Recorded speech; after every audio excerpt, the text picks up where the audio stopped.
There's been a lot of talk about men being radicalized or how young men are more radical than they've ever been.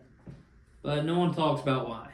Leave it to Gen Z to rebrand laziness and social awkwardness as something cutesy like a... People are broke, they can't buy anything, and that's a huge problem. Our government doesn't seem to much care about that. They seem to care more about bombing Middle Eastern countries or funding a war in Eastern Europe or literally anything else. We've talked about going to defense of Taiwan, going to defense of anybody except our own citizens, which, I don't know, sounds concerning to me. It would be concerning to most people. Just the current state of men in the world today. We're all broke. We can't afford anything.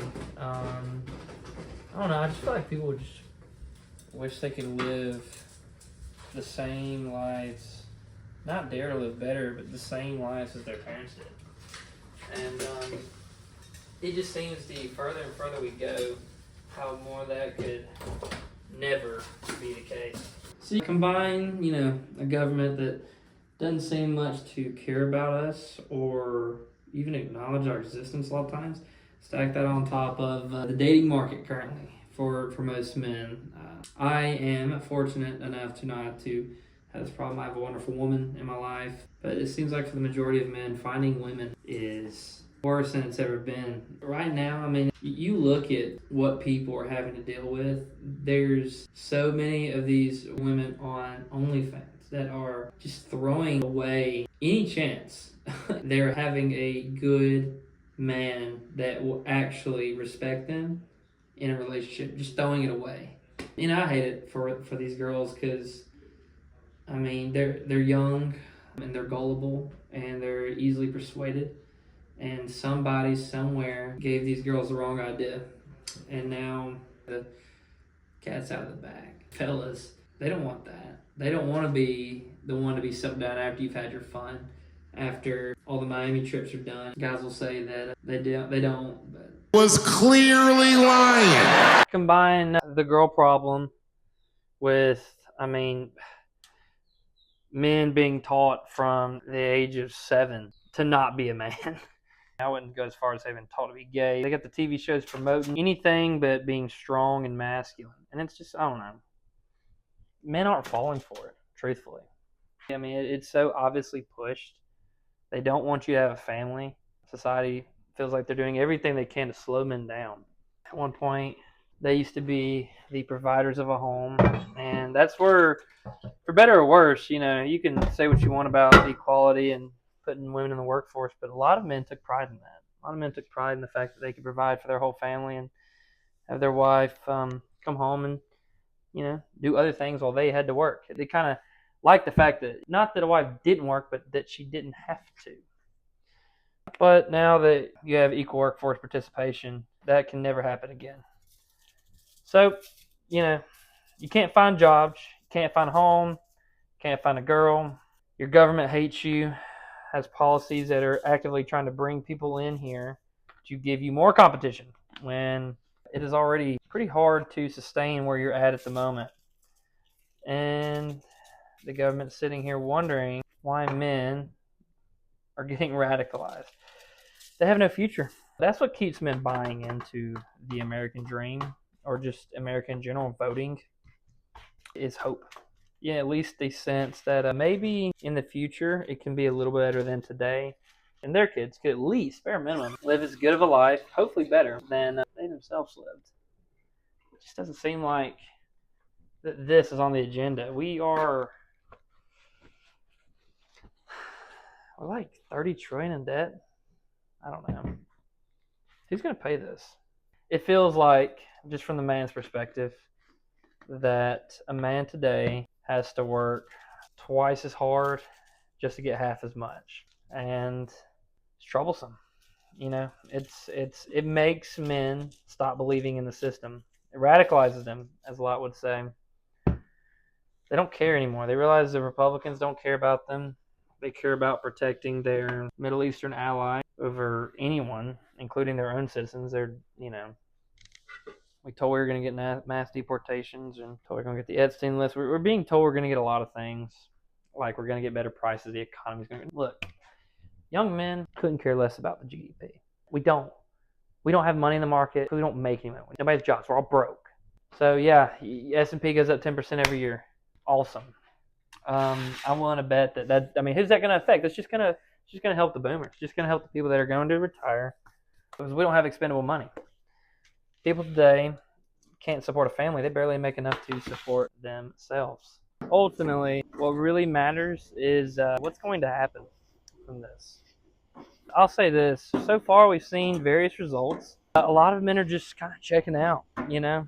They're kind of doing their own thing. Some are joining the military. It seems like some men just, you know, they give up early. They kind of get the point they're never going to really have a family to begin with. So what they do is they stay with their mom, stay with their father, live off what wealth they've created.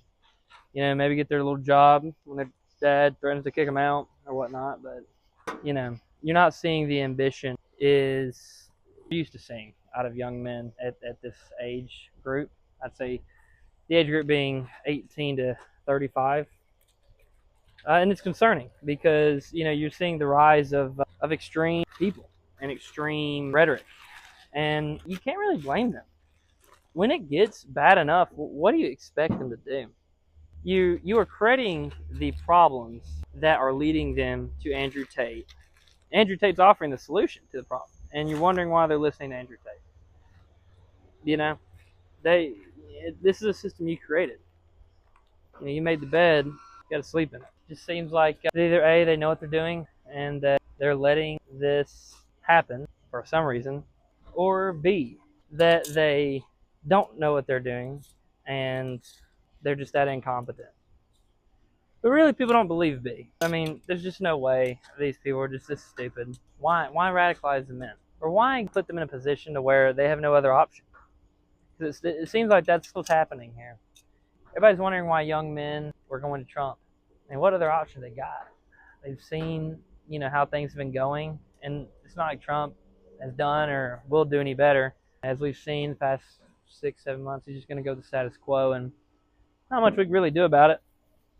It just seems that Carlin was right. There's just one big club, and we ain't in it. But It's a big club, and you ain't in it. Nevertheless, we keep pumping, we keep trying, do what we're supposed to do.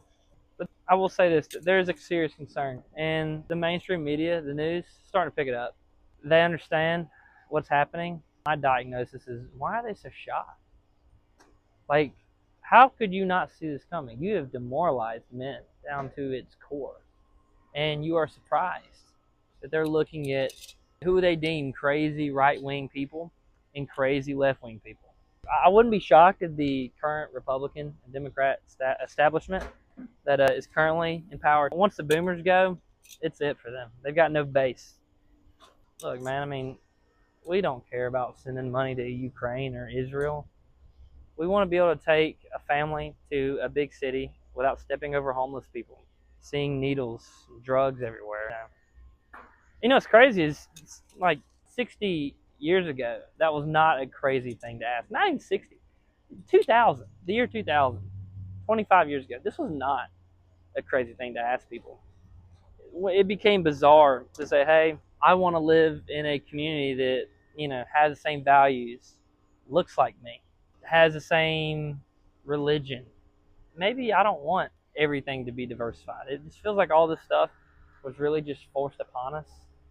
You know, maybe we should allow people and families to buy homes rather than companies.